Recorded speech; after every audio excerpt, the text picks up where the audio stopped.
O Banho Entrevista de hoje fala sobre obesidade. Eu recebo aqui a médica endocrinologista, a doutora Tereza Ruth. Doutora Tereza, a gente estava falando no bloco anterior sobre a questão dos hábitos.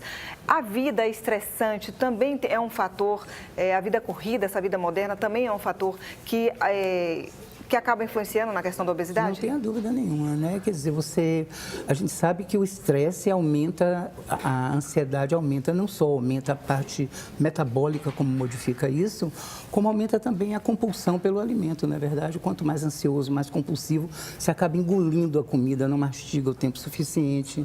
Isso tudo são fatores que realmente, a vida de hoje, a vida desse século que a gente vive é muito estressante. Por isso que é preciso ter uma vigilância maior, né? Não tenha dúvida. Agora, a senhora falou também, tocou também num assunto que é interessante, sobre os recursos que a gente vê aí, que as pessoas muitas vezes acabam se atraindo por uma questão da facilidade, ou por medicamentos, ou por aqueles shakes que prometem substituir uma refeição e perder alguns quilos, ou até medicamentos que são vendidos na farmácia e até autorizados pela Anvisa, que as pessoas têm acesso, que prometem acelerar o metabolismo. Quais são as consequências dessas alternativas e em algum determinado momento elas podem ser válidas ou não? Repara, as medicações têm uma indicação e todo medicamento tem suas contraindicações. Então, o que você não pode é generalizar, entende? Por exemplo, existe uma droga que serve, que é muito boa para o paciente obeso diabético. Isso não quer dizer que todo mundo que está obeso vai se beneficiar com aquela medicação, ou que não existam pacientes que tenham contraindicação para aquelas drogas. Existem medicações orais que tiram a compulsão pelo alimento, mas tem pacientes que têm hipertensão e que têm algumas contraindicações para isso. Então, é muito importante que o paciente seja avaliado por um médico, por um clínico, por um cardiologista, enfim, por um endocrinologista, para poder situar qual a medicação ideal para aquele paciente. O grande problema dessa coisa da obesidade é um restinho que ficou antigo de não se considerar a doença obesidade como doença. Por exemplo, ninguém está medicando ninguém de diabetes, ninguém está medicando ninguém com hipertensão ou com osteoartrose, mas com obesidade todo mundo faz medicações que servem para todo mundo, e não é assim.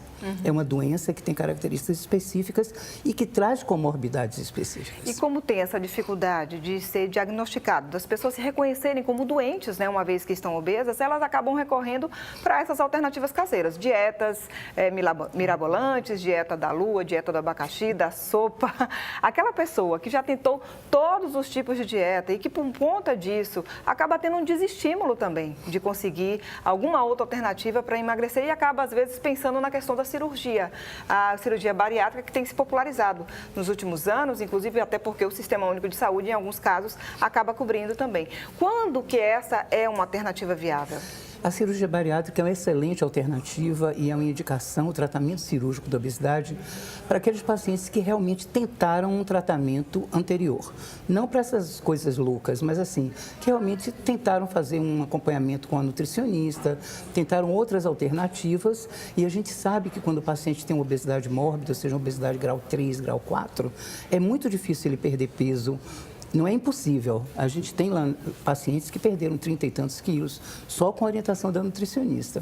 Mas assim, a gente sabe que não é o geral, né? Então, para esses pacientes, a cirurgia bariátrica pode ser uma alternativa.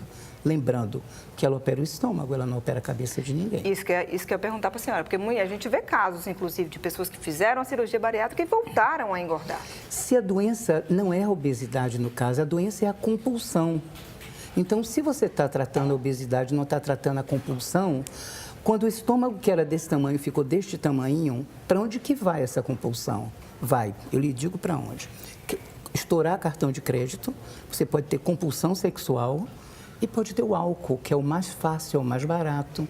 E a grande angústia da gente são os pacientes que ficam com alcoolismo pós-cirurgia bariátrica por desvio de compulsão. Por isso que o acompanhamento psicológico, em qualquer situação de um tratamento de obesidade, é importante. É indispensável. Inclusive, a gente usa isso, assim, o paciente passa um período com uma nutricionista, com a psicóloga, depois ele é avaliado por uma outra psicóloga que não foi a que ficou com ele aquele período. Alguns casos eles vão para psiquiatra e mesmo assim a gente ainda tem algumas complicações pós-operatórias desta bendita compulsão.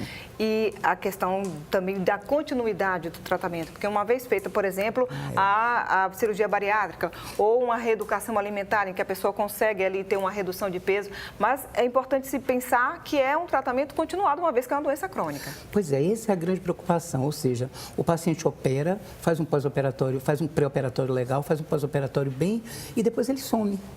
Ele acha que ele está curado e que ele pode comer de tudo e está tudo resolvido. E o estômago que estava desse tamanho começa a distender como uma bola de soprar. E ele engorda tudo de novo. Com um agravante, ele era gordo só antes. Ele agora tem obesidade e desnutrição, porque na realidade a cirurgia bariátrica faz uma troca, tira a sua obesidade, mas te dá de presente uma desnutrição controlada. Ou seja, precisa continuar esse tratamento, né? Dúvida. Porque há uma perda de nutrientes, como a senhora Há uma está falando. perda de nutrientes, porque a depender da técnica que seja usada, você pode perder mais ou menos nutrientes.